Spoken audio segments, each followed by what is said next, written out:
What's going on, U.S. history kids? Big video, big lesson, big times today talking about the Vietnam War. Pretty important war, a turning point in how Americans view military conflict. You can hear the sprinklers hitting the glass panes of my classroom windows. But a critical war in terms of how America views, the public views military intervention in conflicts. It would have long-lasting impacts for the years after the war and really even into today. Some quick pictures kind of showing you Vietnam. We'll talk about some of these. So here's some of the origins of the Vietnam War. For many years, this part of the world, Southeast Asia and Vietnam in particular, were under French occupation. And the area was known as Indochina. World War II happens, the Japanese come in and occupy. And so there's kind of a struggle there between, three different parties trying to control this area. But historically, this area is treated, the Vietnamese have been treated poorly and inhumanely by the French, and then the Japanese, right? So as World War II ends, the question now is, okay, what happens to Vietnam and some of these other countries that are in the area now that Japan no longer occupies them? France didn't want to recognize them as their own country, still want to recognize them as a colony. And around the same time, Vietnamese communist national groups that kind of rose up to power because communism had kind of been coming into favor in places like North Korea, China, Cuba. And so eventually they waged war to kick the French out and tried to form a new communist Vietnam. However, not all Vietnamese citizens supported a communist governing body or rule. So this led to kind of a civil conflict period where northern Vietnam is going to be under communist rule, and then southern Vietnam is going to be under pro-capitalist rule. And again, this is where we get involved, the United States, trying to control the fate of kind of the future of the world and control everything. Both the Soviet Union and ourselves, we look to influence the war. Eventually, we take it very far and get very involved, and we escalate our presence and our military involvement in Vietnam. So this just shows you a map of where Vietnam is today. North Vietnam at the time, right, is shaded in orange. South Vietnam is shaded in gold. This is in Southeast Asia, okay? Ho Chi Minh, you should know this name, an important leader for the Communist Party movement in Vietnam. He worked really hard, was able to convince a lot of poor farmers who made up a majority of the country because France had pretty much, used Vietnam for farming and other to take other natural resources they have. And so, Ho Chi Minh was able to convince a lot of the farmers that, look, communism is going to make your life better, right? Because it's going to make everyone equal.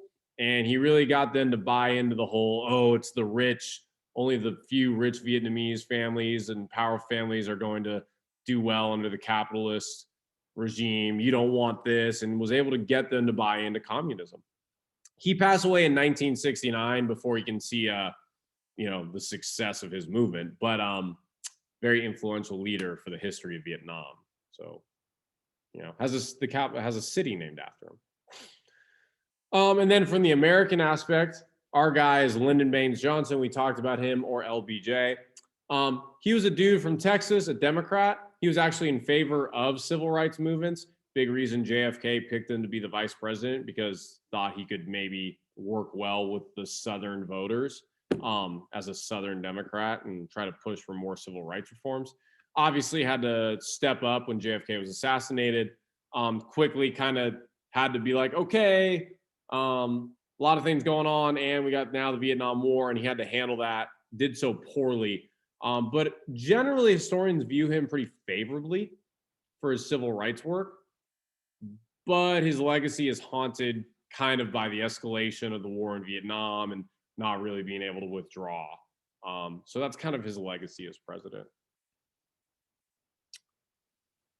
So there were a couple incidents that really ratcheted up our involvement in Vietnam. The first one was the Gulf of Tonkin incident, which is this gulf off the coast of Vietnam. we had 2 ships that were destroyed by torpedoes from North Vietnamese soldiers. That was kind of number 1. Number 2, around the same time, there was this thing kind of being spoken about known as the Domino Theory that pretty much suggests, well, if Vietnam falls, then becomes communist, then Cambodia will be communist, then Laos will be communist, then India will be communist, and then the domino theory is one country falls, it affects and all the other ones will. And again, because we're so afraid of communism, this kind of freaks us out and makes us be like, oh man, maybe we really got to get involved in Vietnam. In the 50s, we'd only had a few hundred American soldiers that were there, mostly to help support and train the Southern Vietnamese soldiers, or coordinate aid and what other, other missions that we were running there. But if you look at the Gulf of Tonkin incident, the domino theory, the general increased tensions with the Soviet Union, and the overall hysterical fear of communism, this would all just soon escalate the Vietnam War into a major military conflict for America. Again, this just shows you the Gulf of Tonkin, 2 ships destroyed, right, in this Gulf. And then this shows you kind of the escalation, the amount of soldiers that were in Vietnam. So if you look here, right, 1961 JFK, it's only about 3,000, not that many. Slowly comes up, and then the big jump is after 1964, right? We go from 23,000 up to 180. At the peak in 1968, we had over 500,000 American soldiers in Vietnam. So you can really see our involvement right here in the mid to late 60s, just huge, even into the early 70s a little bit, right? That's a lot of people, that's like Hayward and Oakland almost combined, maybe. It's a ton of people. The conditions of Vietnam were different than other wars we had fought. First, it was hot, it was humid, it was a very dense jungle country, made it tough for travel, tough to make out where people were. It was, it was, people could easily camouflage in the jungle, right? The war itself was really based on guerrilla warfare. We were a military machine. The North Vietnamese, their side was more smaller groups. They didn't really always wear uniforms. They could blend in very well with the civilian population in the villages and the cities. You couldn't tell if that person was a soldier. Were they out to get you? They used sabotage, hit and run attacks, to try and, keep the American soldiers from advancing. They were known as the Viet Cong. They also obviously had home field advantage. They were much better prepared than the American forces for the dense jungle fighting. They had been born and raised there. They knew how to live off the land better. They knew the back roads very well. They knew how to get around. The Americans were in a foreign land and really were not ready for this. There's nothing in the United States that can prepare you for the conditions even in training, that you were going to face in Vietnam. This just kind of goes to show you, right?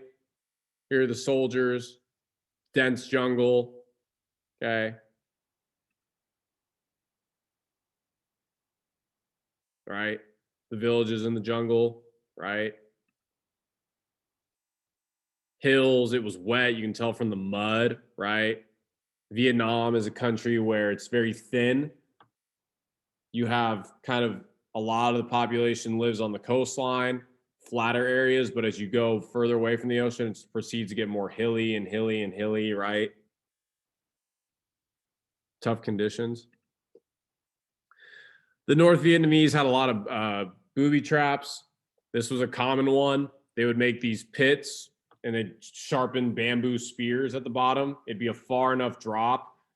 They'd cover the pit with loose, like brush and leaf. And as the American soldiers were walking by, they would fall in, and obviously, what happened there. They would, be impaled and die. This stuff played on the minds of the Americans. The fact that they didn't know, were they about to step on something like this?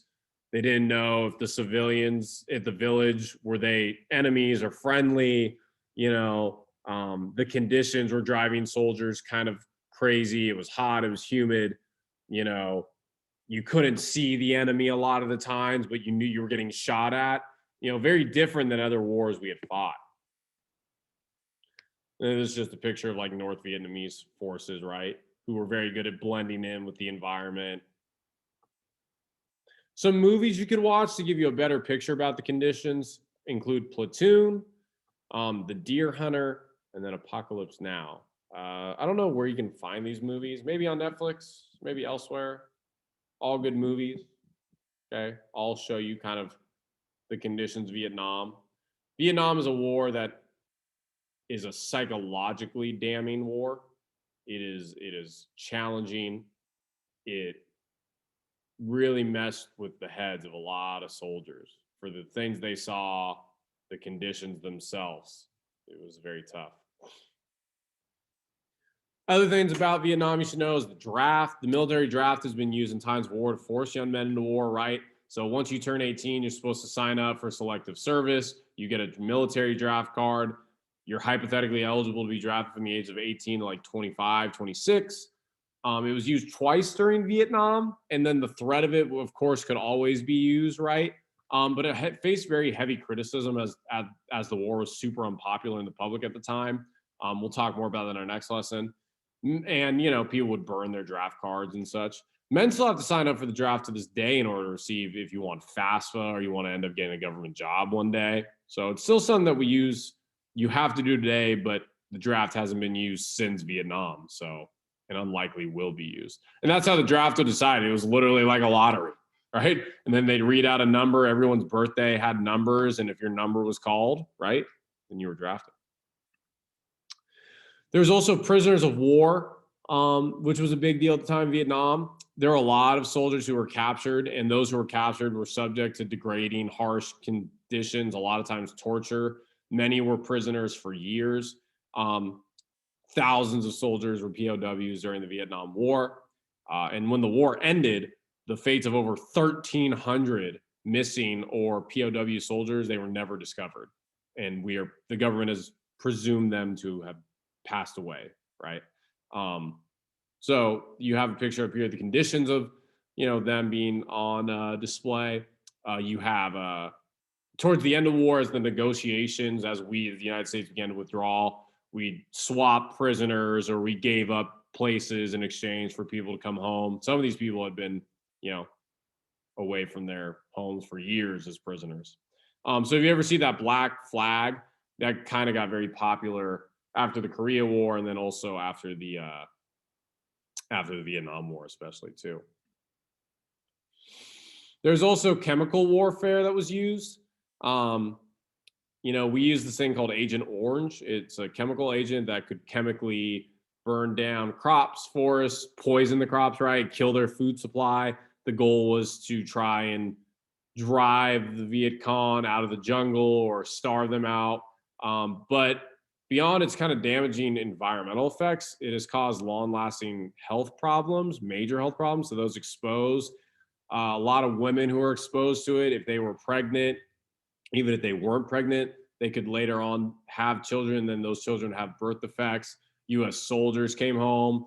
It's tied to a lot of cancer rates. So, the hundreds of thousands of people have probably been affected in some way by the use of this chemical.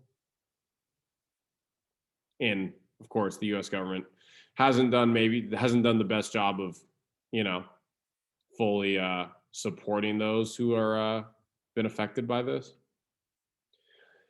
So kind of as the Vietnam War keeps going on, the public soon turns against LBJ and really against the Vietnam War. And that allows for this guy, a California Republican named Nixon, to win and become president in 1969. Nixon was a very paranoid human. If you read anything about him, constantly thinking where people were out to get him. This is ultimately going to lead to his infamous downfall in the 70s. That'll come up in a couple videos. He's also considered one of the worst presidents in history. Generally a very paranoid person. And soon as the war just continues going on, the reality of it sets in. The government early on said, oh, we're going to win this war. They're just a bunch of farmers. They're not organized. We're going to win. That couldn't be further from the truth. There was a large offensive known as the Tet Offensive. It was a large-scale attack that was well planned by the Viet Cong forces across the South. and it showed that North Korea was going to be a problem and they would fight to the bitter end. And eventually, it was just clear that this was a lost cause. It was not going to be worth the amount of casualties to fully defeat the Viet Cong forces. So, could the Americans have won the Vietnam War? Yes. Would it have been worth the hundreds of thousands, if not maybe millions of Americans of deaths? Probably not. And that was what America, the United States decided. It just was not worth the death, the money that it, in the years it would take to eventually win this war. It was just not worth it. And we'll talk about how it's viewed in the public eye in our next video, part of the culture of the 60s. So Nixon's plan is called Vietnamization. It pretty much is, a slow withdrawal, pulling out soldiers every month, every year, train up the Southern Vietnamese forces, use more bombing and Agent Orange use, right? But take out soldiers. So privately, this is, the war is lost. We're leaving. But Nixon wanted to make it appear that we're not leaving. We're going on our own terms. We're setting up the South Vietnamese to fight the war for us. We'll continue giving aid. We're just reallocating our sources and our funds. And the reality is we were losing the war and we were cutting our losses and leaving. Again, we'll talk a ton about how Vietnam is a part of the counterculture movement of the 60s, but we'll talk about that later. There was also human rights atrocities that occurred along the way. The most famous being the My Life Massacre. U.S. soldiers marched into a village of My Lai, and sometimes called the Pinkerton Massacre, and murdered 400 men, women, and children who were Vietnamese. The psychological effects of war, especially this war, with the conditions, coupled with just degrading leadership across the presidency and the military brass, and of deep-rooted racism against people of color and Asian people, led to a lot of war crimes occurring over the Vietnam War, rapes, murders, tons of war crimes and human atrocities. But My Lai is the most infamous. So yeah, this is a picture of, before these people were going to get killed, right? Yeah, it's tough, right? War is not. There's no one wins in war, and we're not always the perfect heroes that the propaganda machine or media wants you to believe in. We just oftentimes fall short. So inevitably, as we slowly pull out, North Vietnam inches closer and closer to capturing South Vietnam and essentially reunifying the country. Saigon is the capital city in the South. It's way towards the bottom. Again, at this point, communists had taken over control most of Vietnam. Only Saigon remained. There was a few remaining U.S. diplomats, embassy people, and Marines, and they evacuated the city on April 30th, 1975, as the Viet Cong forces were coming in. Many pro-capitalist Southern Vietnamese citizens who either worked at the embassy, supported the South Vietnamese effort, were big fans of the Americans, begged and pleaded that they could be brought with them because they feared the consequences that awaited the losers of war. Unfortunately, not all were going to be able to accompany the Americans. And the fall of Saigon essentially marks the end of the Vietnam War. And after, the city is renamed Ho Chi Minh City, which is still named to this day. This just goes to show you kind of how North Vietnam had kind of captured pretty much most of, Vietnam. Only Saigon remained. This is a picture on top of the embassy there. These were the military helicopters. Helicopters were very important in the Vietnam War because you couldn't really march soldiers through the jungle hills. You couldn't roll tanks really through well. They just couldn't go through. So helicopters had to be used to drop in and out. And these are Vietnamese people, the people of Saigon, begging, giving their children away, saying, take my baby. You don't even have to take me, just take my child. And these helicopters were going to land on American ships out on the water, which would then return to the United States. Of course, not every one of these people is going to fit on this helicopter, right? Some will be left behind. They even, as helicopters landed, people started pushing and, helicopters off so that the last helicopters had room to land so they could fit as much people as possible to save them from the, being a loser of war and what awaited them when the communists came. And so the Vietnam War legacy, deep, complex, but here are kind of the main ones. Number one, it's a pointless war. It really didn't mean much. There was no ultimate real goal. What were we going to do? Take over Vietnam and then what? Make it the new state? No, I mean, there was no it was a short-term fear of communism with no long-term answer. And it just shows how the fear of communism dominated American policy and action during the Cold War.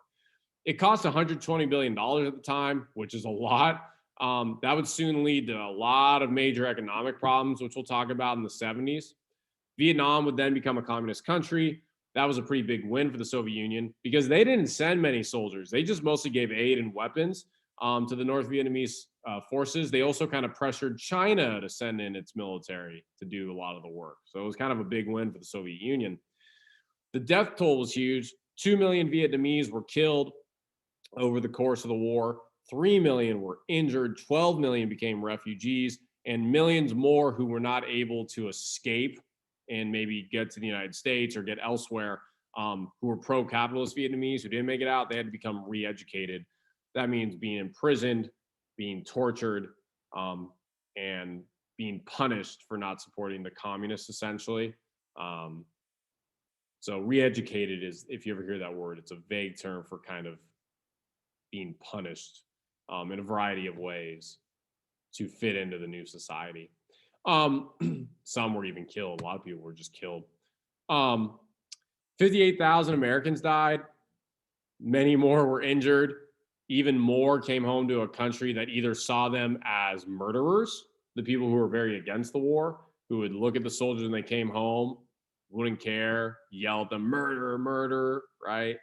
Or the other side of the coin is, oh, you're losers. You lost the war, right? And these were just 18-year-old kids that were just doing what they were told. A lot of them were just drafted. Most of them were poor. If you were a senator's son, if you were a rich person's son, if you were in college, you were able to get out of the draft. But if you were a poor kid, right, those are the kids who made up the fighting force. And the way they were treated when they came home was wrong, and it's a shame. And the government didn't do enough to support them as well. It's estimated that 1 in 6 soldiers who served in Vietnam suffer from some type of PTSD and have been diagnosed. If we were able to get all 3 million soldiers served in Vietnam, there'd be 500,000 that we could diagnose with PTSD. That's 1 in 6. It's kind of just, an insane amount of people who were able to come home, but faced a whole new set of problems as they came home. This just goes to show you here the amount of Vietnamese refugees and people who came to the United States. It really spiked in the 70s, right? After, the fall of Saigon, as people tried to look to escape. At one point we took nearly 100,000 refugees in a year. Hundreds of thousands of people came over. It ended up being millions by the end. Most settled along the West Coast, primarily in California. It's the majority, over 500,000 people of Vietnamese descent, right?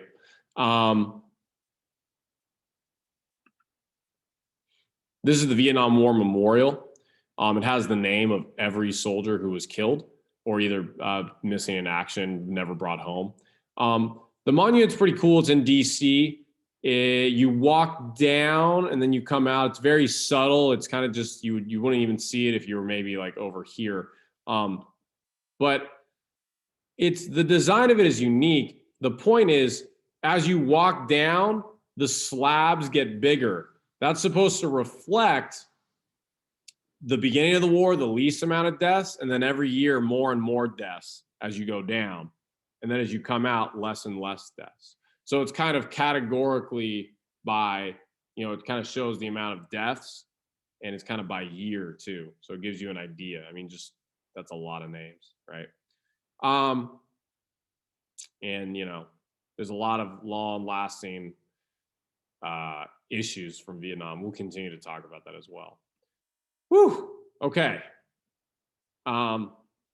That was a long video. I know, a lot of information. Make sure to watch this video, go over the answers, take your time, and then I will talk to you guys in class. We'll talk more about it then. Okay, I'll talk to you guys later.